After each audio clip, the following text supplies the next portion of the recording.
जोरदार टाळ्या.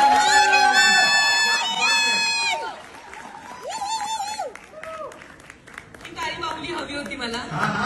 आणि हे माझं पहिलं वर्ष आहे नॉमिनेशनचं. फिल्मफेअरचं माझं इथे येण्याचं पहिलं वर्ष आहे.